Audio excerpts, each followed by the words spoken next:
You can unmute Dr. Paul Raj. To see people of God in the presence of God.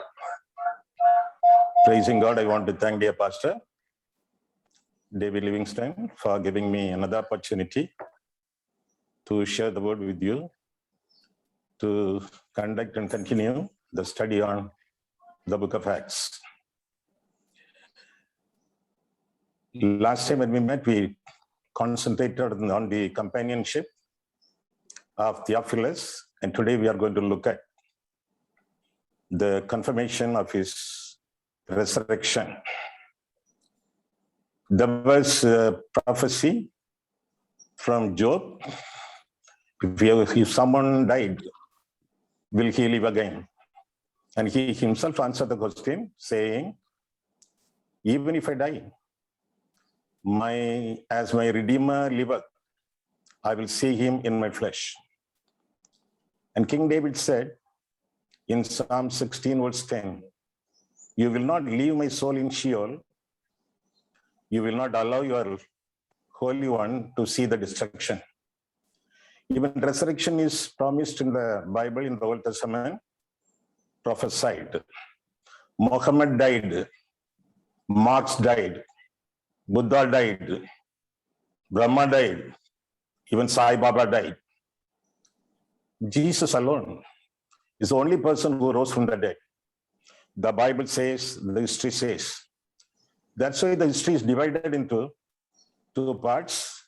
BC and AD talks about the resurrection of our Lord Jesus Christ. And the word resurrection appears in the Bible for 104 times. And he rose from the dead. And the resurrection is personified in the person of Jesus. In John 11:25, Jesus says, I am the resurrection. In Revelation 1:18, he says, I died, but I am living. The living Lord Jesus, the risen Lord Jesus. And the resurrected Lord had a body. It was a physical body, Luke 24:31. It was a spiritual body, 1 Corinthians 15:44. It was a spirit body, John 20 verse 19, able to get into a room which was locked. It was a glorious body, Philippians 13:21. It was an immortal body, Romans 6:9. It was a very glorious body. The Lord rose from the dead. And he was alive and active on earth for 40 days after the resurrection, staying, showing, and speaking. He stayed in the world for 40 days. He showed his resurrected body with all the past wounds to the people around and proved. And also he spoke to people there. What did he speak? He asked the people, especially the disciples, not to leave Jerusalem. He preached to them concerning the kingdom of God, and with infallible proofs, he proved his resurrection, and he asked the disciples to wait, and also spoke a lot of things during those 40 days. The 40 days are very much important in the Bible. There are many 40 days in the Bible. It was raining for 40 days in Noah's time. The ark opened after 40 days, and Jacob's dead body was perfumed. They applied spices on his body for 40 days. Moses was staying in the mountain for 40 days twice. And Goliath, he roamed and scared the Israelites for 40 days. 1 Samuel 17:16. Elijah was in the mount, and he also walked for 40 days with the strength God provided in 1 Kings 19, verse 8. And Jonah preached to the Ninevites, the people of Nineveh, to repent for 40 days, for he told them in 40 days' time, Nineveh will be destroyed. And we also know for sure the Lord Jesus was tempted in the wilderness for 40 days. 40 days, very important. It talks about many teachings and lessons for our spiritual life. Someone asked Billy Graham, you know Billy Graham, Dr. Billy Graham? Dr. Billy Graham, what is new and great in Christianity? Billy said, resurrection. After a while, the same friend asked him, how do you know your Jesus is alive? Billy said, because I had a conversation with him 3 minutes back. Jesus rose from the dead and he is alive and active on earth. There are many proofs.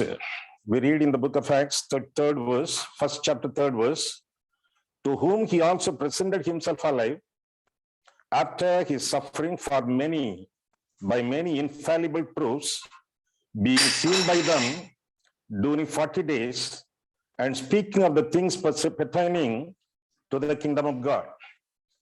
He was alive and active for 40 days, speaking to them concerning kingdom of God, and also showing his resurrected body with the infallible proofs. Infallible proofs, authentic proofs, believable proofs for 40 days. What are the proofs? The empty tomb, the empty tomb. The people who die in Palestine, in Judea, they all die, their tombs are there, unopened. But when they looked at Jesus' tomb, it was open. It was an empty tomb. Matthew 28, verse 6. Luke 24, verse 3. Then the testimony of the angels. Angels testified concerning the resurrection of the Lord Jesus. Why are you looking for the living among the dead? He's risen. He's not here. And the risen Lord Jesus had a conversation, several conversations with Peter, with Mary, with Cleopas Mary, and Thomas, and other people also. And he ate and drank with people there. And the Bible says in 1 Corinthians 15, he appeared to more than 500 people. And at the time of Stephen's martyrdom, Jesus appeared to him. On the way to Damascus, the risen Lord appeared to Apostle Paul. So many appearances. And he himself says, I was dead, now I am alive. Early, Jesus said to the disciples, I'm going to die. In 3 days' time, I will rise from the dead and I will meet you in Galilee. Infallible proofs God gave to the disciples and also the other people. But there is a paradox, some wrong theories also, inconsistent, illogical arguments concerning resurrection, against the resurrection. Jesus did not rise from the dead, no. It was a hoax, a fraud theory they proposed. His body was stolen, His body was stolen. So the disciples told others he was risen. It's a fraud theory. He already appeared to those disciples and other people with his resurrected body. Then there was a swoon theory, yes, W-O-O-N, swoon theory. They say his body was revived in the tomb because the tomb was very cold and the spices applied on his body helped him, made him revive. So actually on the cross, he did not die, In order to die, in order that the criminals may be dead, the soldiers go and they break the bones so that they may die. In the case of Jesus, his bones were not broken and he was alive. He was taken in a fainting manner. He just fainted only. In the cool tomb, he got revived. It was swoon theory, it was not. They killed him and he rose from the dead, appeared to many, the Bible says. There is another theory, hallucination, imagination. They say the disciples simply imagine that he rose from the dead. No, they could not imagine it because he appeared to them at least 3 times in the early first week and appeared to them many a time. That's what the Bible says during 40 days with infallible proofs. When they were not able to trust him, believe in his resurrection, He rebuked them. In Luke 24, verse 25, we read about it. And some people thought it was a ghost. They did not see the actual Jesus. That is not Jesus. It was only a ghost. A ghost cannot drink and eat. Jesus ate and drank, the Bible says. Like that, so many mythological stories they propose, but nothing is valid. Jesus rose from the dead. That's what the Bible says. And we read about it in many verses in the Bible. In 1 Peter, 2nd chapter, 24th verse, Peter testifies very clearly concerning the resurrection of our Lord Jesus Christ. What he says? Acts 2nd chapter, 24th verse, whom God has raised up, having loosed the pains of death, because it was not possible that he should be holden of it. He cannot be contained by death. He rose from the dead. That's what Peter says in Acts 2nd chapter, 24th verse. All wrong theories, paradox theories are wrong. Pastor, we have one doubt. What is the doubt? When Jesus appeared to Mary Magdalene, Jesus said, touch me not. I have not yet gone to my Father. But when he came to Thomas, when Thomas was very doubtful concerning the resurrection of the Lord Jesus Christ, Jesus told Thomas, you touch me. You put your fingers on my wounds. See whether I am alive or not. To Thomas, he said, touch me. To Mary Magdalene, he said, touch me not. What is that? The right translation is, Mary, Mary, don't keep on touching me. Don't keep on clinging to me. I have not yet gone to my Father. I am going to be alive and active. 40 days, I will be with you here. And you have plenty of opportunities to fellowship with me. Now the primary concern is, run to my disciples, especially to the Apostle Peter, and tell them that I am risen.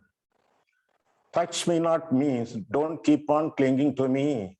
The primary concern is telling people concerning the resurrection news, not clinging unto me. I will be here with you for another 40 days. Plenty of opportunities you will have to fellowship with me. That's the meaning. That is a right translation of that particular verse in John. Now we have seen the personality of Jesus, risen Lord Jesus. Then the prophecy concerning his resurrection. And we also looked at some paradoxical statements, wrong, inconsistent, illogical arguments. Now we are going to look at the proofs. We already looked at the proofs. Now we are going to look at the power of the proofs. The power of resurrection. By what power, by what strength the Lord was risen from the dead? What is the power behind the Lord Jesus' resurrection? Who rose him? Who raised him from the dead? The Bible says in 2nd chapter, Acts 2, verses 23-24, the Father raised him from the dead. John 2:19, we read, the Son himself raised himself from the dead. And the Holy Spirit raised him from the dead in 1 Peter 3:18.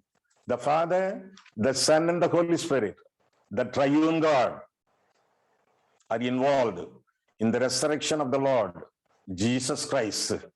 The result of his resurrection, it talks about, it proves the existence of God. It proves the deity of Jesus Christ, Romans 1:4. It also tells us about salvation, which is already accomplished on the cross. If you confess Jesus is the Lord and also believe in your heart that God raised him from the dead, you will be saved. Bible says in Romans 10, verse 9, salvation is an already accomplished fact on the cross. It is a guarantee to us. It is a guarantee to us, you and me, that we will also one day, after our passing away, we will rise from the dead and be with the Lord forever and ever. This resurrection news, good news, also fulfills the next promise. What is the next promise? I will come again. Jesus said, I will come again. The second coming is also proved by the resurrection of the Lord Jesus Christ. What is the power of resurrection?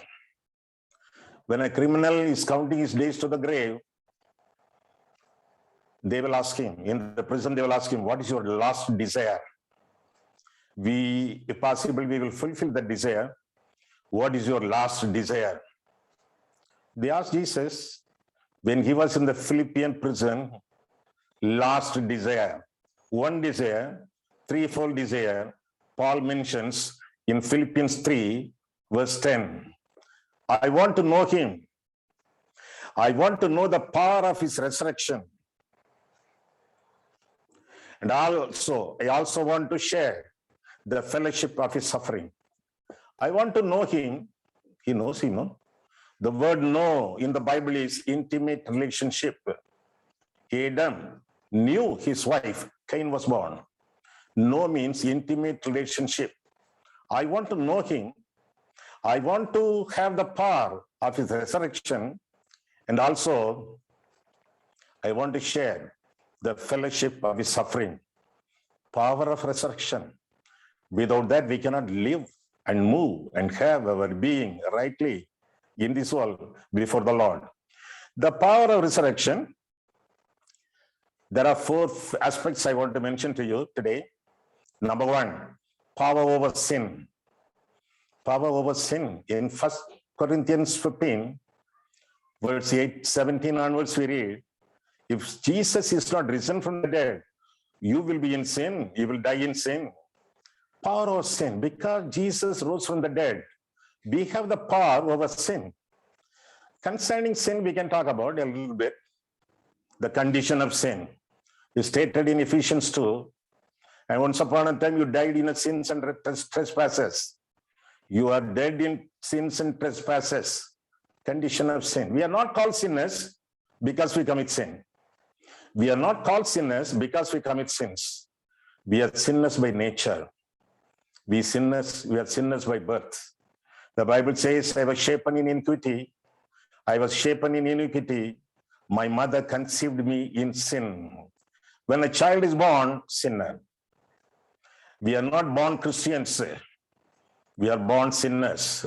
The Bible says. That is a condition of sin. We are not called sinners because we commit sin. We are sinners by birth. Sin separates a man from God. Sin separates a man from his neighbor. Sin separates a man from his own self. That's why people commit suicide, because they are not able to love themselves anymore when they are sold under sin every day. That is a condition of sin. Then there is a condemnation of sin. The wages of sin is death. When a person doesn't repent from his sin, he dies spiritually, number 1. He dies and goes to the grave, secondly. First of all, spiritual death. Secondly, physical death. Thirdly, permanent death. He goes to hell. The wages of sin is death, according to the Bible, condemnation of sin. So first of all, condition of sin. Secondly, condemnation of sin. Then, by the grace of God, by the grace of the Holy Spirit, we have the conviction of sin. The Spirit of God convicts that we are sinners, and they repeatedly concentrating on us, calling us to repent, and we confess. So fourthly, there will be confession of sin. We need to confess our sin. 1 John 1:9. If we confess our sin, he is faithful and just to forgive our sins and also cleanse us from all unrighteousness, the Bible says. Condition of sin, condemnation of sin, conviction of sin, confession of sin. Then there will be cleansing of sin. The blood of Jesus, 1 John 1:7. The blood of Jesus cleanses us from all our sins, from all our unrighteousness. One more thing, we fail to concentrate. All those 5 things we know by heart. What is the last thing we need to remember? There should be a conquering of sin. We should not play with sin. If we play with sin, sin will play with us. Sin is like a cobra. When a cobra enters your house, what you will say? Good morning, cobra. No. You have to kill it, throw it away. Then only you can live in the house happily, peacefully. There should be a conquering of sin. Romans 6 verses 13 and 14. Sin should not rule over you, the Bible says. Sin should not rule over you. In front of the tomb of Lazarus, Jesus is standing and he calls him with a loud voice, Lazarus, come out. Fortunately, he mentions the name of Lazarus. If only he had said, oh, dead person, come out. Then all fellows in the different tombs, they all will come out. Fortunately, he mentioned only one name, Lazarus. Lazarus came out. He came out. He had life. He was not able to live it. He had legs. He was not able to walk properly. He had hands. He was not able to move them properly. He had eyes. He was not able to see anybody. He had mouth. He was not able to say, hi, Mary. Cannot. Alive, not active. Why? He was bound. He was bound with the grave clothes. Not able to do it. Had life, cannot live it. That is the tragedy of many a Christian in the body of Christ, even in the churches today. They have life. They have Jesus in their heart. They don't live a victorious Christian life. They are living a defeated life. Jesus said to them, loose him. Because he was bound. He was loosed. Then he was able to walk and talk. What is your condition this evening? Are you bound or loosed? The grave clothes are upon you or they are removed. Have you repented from sin, sinful habits, past religion, all the evil things, evil deeds in your life? Have you repented? Turn away from sin and turn to God. Do you know one thing? So far we have seen. So far we have seen the condition, the condemnation, the conviction, the confession, the cleansing, and also the conquering. One more thing. Sin is punished even after repentance. Do you know that? Sin is punished even after your salvation experience. Never heard. You hear today. Sin is punished even after repentance. Adam and Eve committed sin. They did not repent properly. They did not confess their sins properly. But still, God, in all his grace and mercy, he forgave them, gave them the garment of righteousness, the skin clothing. Forgiven. Okay, from hereafter, in the Garden of Eden, you should be very careful. You should be away from sin. Okay, he did not say that. He never said that. Instead, he drove them away from the Garden of Eden. Punishment, consequences followed. The land was cursed. Thorns and thistles it produced. Labor pain was increased. Abel was murdered. Cain disappeared. The consequences, the repercussions followed. Be careful. Don't play with sin. You should not live with the familiarity with sin. Pastor, then we are born again, no? We are saved, no? We are forgiven. Yes, that's all there. In order that you may go to heaven. But if you keep on sinning, you may have to go to heaven in a wheelchair, with daily dialysis, with a home broken. Be careful. Sin no more. The power of resurrection gives you the power over sin. Lord, not only enter in my heart, but also rule over my life.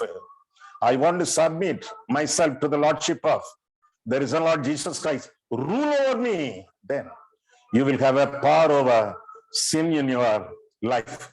First of all, power over sin. Secondly, power over suffering. How many things I'm going to mention to you? 4. Number 1, sin. Number 2, suffering. Jesus died and rose from the dead. For every trouble, every problem, every torment, every torture, every suffering, there will be an end. Because he rose from the dead, you will also rise from this situation. Present situation you are in now. Who says? God says. Certainly there will be an end. Your faith will not fail, the Bible says. There will be an end. There is a time, appointed time, for everyone to struggle in the life. Job 7th chapter, first verse says so. Power over suffering. See, all such sufferings are not bad, you know. There are good sufferings also. There are sufferings we can avoid. There are sufferings we cannot avoid. The power is there to help you. There are sufferings we should not avoid. There are sufferings we can avoid. Cancer, headache, fever, bedridden life, you can avoid by the grace of God, by the help of God, by the power of resurrection. There are sufferings we cannot avoid. You have to keep it with you, bear it with you. Cannot. What are they? Especially two. Number one, chastening, chastisement. When a father loves his son so dearly, he chastens him. Bible says. Chastening is from God. Suffering cannot avoid. Number two, cross. If anyone wants to follow me, expect your miracle every day. The earthly preacher says so, but not the Lord Jesus. Expect your cross every day. If anyone wants to follow me, let him deny himself, take up the cross, follow me daily. Cross and chastening cannot avoid. Then one more thing, suffering you should not avoid. It is called vicarious suffering. Suffering for the sake of other people also. You want to suffer. Why? Because you want others, they should not suffer. You want to take up their suffering upon you. They are very hungry. You are also very hungry because you have some food limited. For your need only, you gave it away and you suffer. They enjoy. Suffering for the sake of other people, vicarious suffering, you should not avoid. The labor pain, terrible pain, a great suffering. A Maharaja is going to be born. A Maharani is going to be born. Suffering. Avoid or should not avoid? Should not. Because you are going to produce. Sufferings we can avoid. Sufferings we cannot avoid. Sufferings we should not avoid. That's what the Bible says. Even the triune God, the Father, the Son, and the Holy Spirit, they are involved in suffering. Do you know that? The Father chastens. The Son says, take up the cross and follow me. What about the Holy Spirit? The fruit of the Spirit is not only love, joy, peace, but also long suffering. The Bible says, we are so glad. Sometimes we are able to suffer. We are willing to suffer. God appointed suffering. So, strictly speaking, biblically speaking, we are not called to endure suffering. We are called to enjoy suffering. Where it says, 2 Corinthians 7, verse 4. I am overjoyed in all my tribulations. Apostle Paul says so. Sufferings. Sometimes we suffer. We think that it is unnecessary suffering. No. Every suffering has a reason. Every suffering has a purpose. Pastor, before you continue, we want to ask you a question. What about Corona? What about Corona? Is it brought by the devil or it's from God only? We all think it is a devil, The devil cannot do anything. The devil doesn't have any power. Whatever power he had, it was all snatched away, snatched out by the Lord Jesus. He's an errand boy.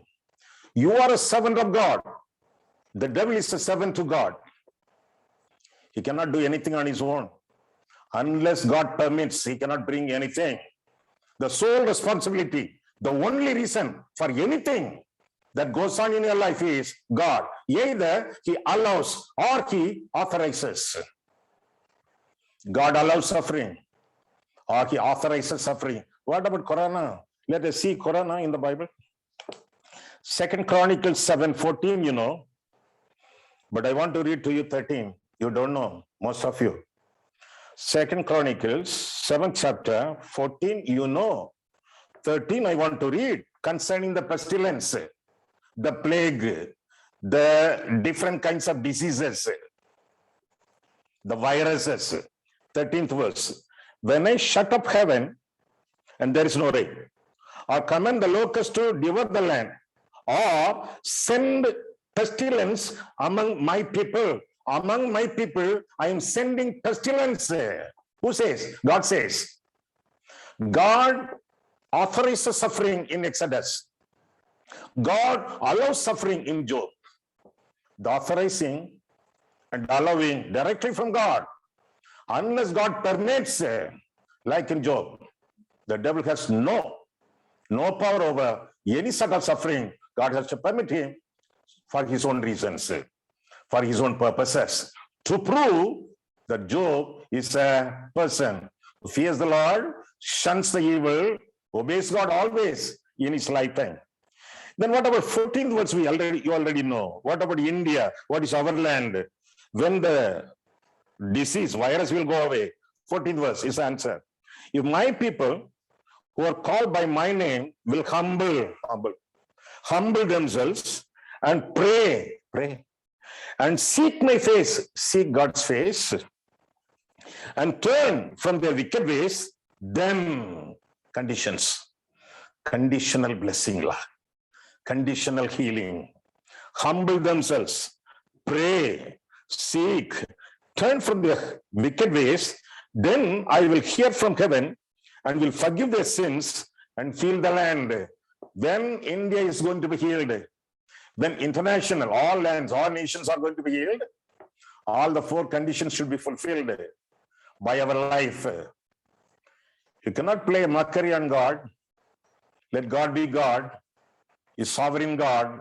Fulfill the condition and possess the promise. That is the only way. There is no duplicate way. There is no other way. There is only one way we have with the Lord Jesus Christ. Sufferings can be avoided.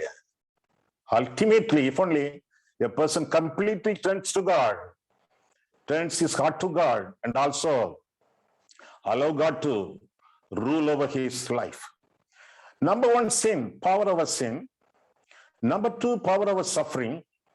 Number 3, power over Sheol. What is Sheol? S-H-E-O-L, Sheol, the previous stage to hell, a mini hell, a previous stage to hell. It is called Sheol. The resurrection power helps us to escape, to turn away from, to be victorious over Sheol. That's the Bible. That's what the Bible says. In 1 Corinthians 15th chapter, you all know by heart very well, 1 Corinthians 15th chapter, we read, "O death, where is your sting? O death, where is your sting?" In 1 Corinthians 15th chapter, verses from 55, "O death, where is your sting? O Hades." This Hades is the Sheol. The Hades, where is your victory? Where is your sting? Where is your victory? It's all swallowed up. They say, when a bee stings a person, when he's stung, no, the sting breaks. After that, it's of no use. The sting of death, stung on the body of Jesus, broken. No validity, now no power. Death has no power over Jesus, over us also, because we have the Lord Jesus, who is the resurrection. Jesus says, you know, already told you in the introduction, I am the resurrection and life. Jesus destroyed death by means of his death, Bible says. Jesus destroyed death by means of his death. Cannot understand, Pastor? I also did not understand for a long time. A boy goes to the river to catch fish. He has a fishing rod, fishing line. And at the end of it, there is a hook. And he's looking for worms, live worms. Saw some worms crawling at the bank of the river. Takes one. It is shivering now. Shivering, puts the worm in the hook. Bleeding. The worm is bleeding. Then he puts it in the water. Fish coming very fast. The dinner is ready, waiting for me. It simply tries to swallow it. The fellow, he takes it back, pulls it back. Two things die. The fish die. The worm dies. The worm is Jesus. The hook is the cross. The fish is death. Jesus killed the death by means of his death. Destroyed the death by means of his death. Because Jesus died and killed, murdered, destroyed death. We don't need to be afraid of death. Death is not an ordinary experience. Death is not an experience for a sinner. It's a glorious experience for a believer. It's a very victorious experience for a believer, you and me. Death is a departure. We leave from Goa to heaven. We leave from Bombay to heaven. We leave from our house to heaven. Death is a departure. Death is a transfer. We are transferred from earth to eternity. We are transferred from India to heaven. It's a transfer. Death is a sleep. We close our eyes here and open our eyes there. It is a sleep only. Stephen, when he was martyred, the Bible says he slept. The Bible doesn't say he died. Death is a sleep. We close our eyes here and open our eyes there. Death is a vehicle. Vehicle, it's a transport system. Maybe you have gone to a different country, a foreign country. You had an overseas job or a ministry. Maybe you went to Singapore. Singapore, your visa is over. You have to come back to our country, India. The plane was there. When you saw the plane, you were not troubled. You were so excited because the transportation is available now. The vehicle is there. The plane is there. You are not afraid of the plane because it is there to carry you from Singapore to India. Death is a vehicle. It's an aeroplane that takes you from earth to heaven. Get excited. By death, it is a spiritual experience. It's a great spiritual experience. Child is going to be operated. A small child is going to be operated. The doctor talks to her very nicely, cracks some jokes also. The child smiles, laughs. Then operation is very much near. In another 5-6 minutes, she's going to be operated. And the doctor applies anesthesia, chloroform. When the chloroform is applied on the small girl, she faints. She faints alive, not active, alive, because the child is under the power of the anesthesia. Operation is done very successfully. The girl is alive again. Death is an anesthesia God uses to change our bodies from physical body into spiritual body. What did I say? Death is an anesthesia God uses to change our bodies from physical body into spiritual body. When death comes to you, welcome it, because you're going to see the face of the Lord Jesus in a short moment. Then there is a victorious song, no? Then there is a victorious song concerning resurrection. Victorious song in 1 Corinthians 15. And there are 3-4 verses, and there are 4 things mentioned in that particular song, verses from 54. 1 Corinthians 15 chapter, verses from 54. 54 says, death is swallowed up in victory. 55, the sting of death is gone. 55, the grave has lost its victory. 57, victory is ours through Jesus Christ. The victorious song, victory over Sheol, victory over death. We are alive and active because when we receive the Lord Jesus as our personal Savior, we have life, abundant life, eternal life, and also the resurrection of the Lord Jesus invades every inner being and outer being of our life. Fourthly, the fourth kind of aspect in the power of resurrection, number 1, power over sin. Number 2, power over suffering. Number 3, power over Sheol. Number 4, power over Satan, power over devil. The first condemnation prophecy given to the devil in Genesis 3, he will bruise your head on the cross. When Jesus died, his head was bruised. Jesus destroyed the head of the devil, pictorially speaking, in the Bible. Bruised head. When this fellow is bruised, broken, and his activity is destroyed, the power is snatched. We don't need to be afraid of the devil because the promise is fulfilled. That promise is fulfilled for our life also. Because the Bible says in Romans 16, verse 20, Romans 16, verse 20, we see shortly the Lord will crush Satan under your feet. Beautiful verse, no? The Lord will crush Satan under your feet. The same Lord who crushed his head on the cross, now he will crush his head under our feet also. We don't need to be worried about, afraid of the devil, because he's a defeated foe. He's a foe, but he's a defeated foe, already crushed, put up in a cage, but don't play with him. When you go to a zoo, you see a tiger there. At a distance, you will see the tiger, but you will not go near the cave. You will not put your fingers or hand inside the cave, danger.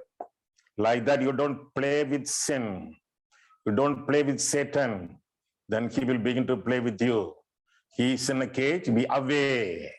When a temptation comes because of your sinful self, because of the devil, Satan, what you should do? When sin approaches you, when the temptation is very strong, what you should do? Play with sin, the besetting sin, enjoy sin. I already told you, sin brings you a lot of suffering. Sin is like a snake. Don't play with him. If you don't deal with sin, sin will deal with you. Be careful. Two things you can do.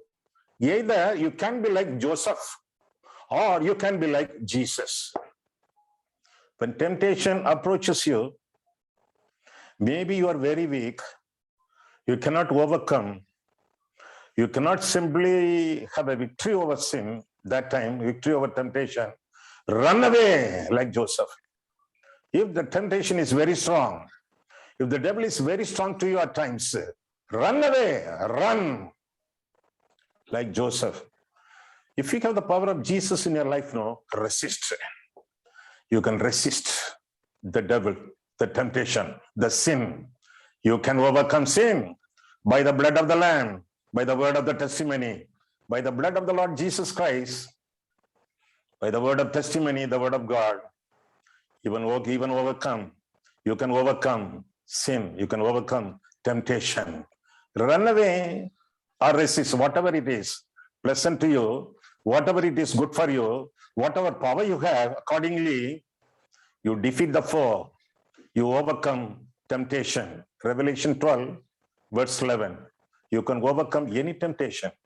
You can overcome the devil by the blood of the Lamb and also the word of the testimony, the word of God.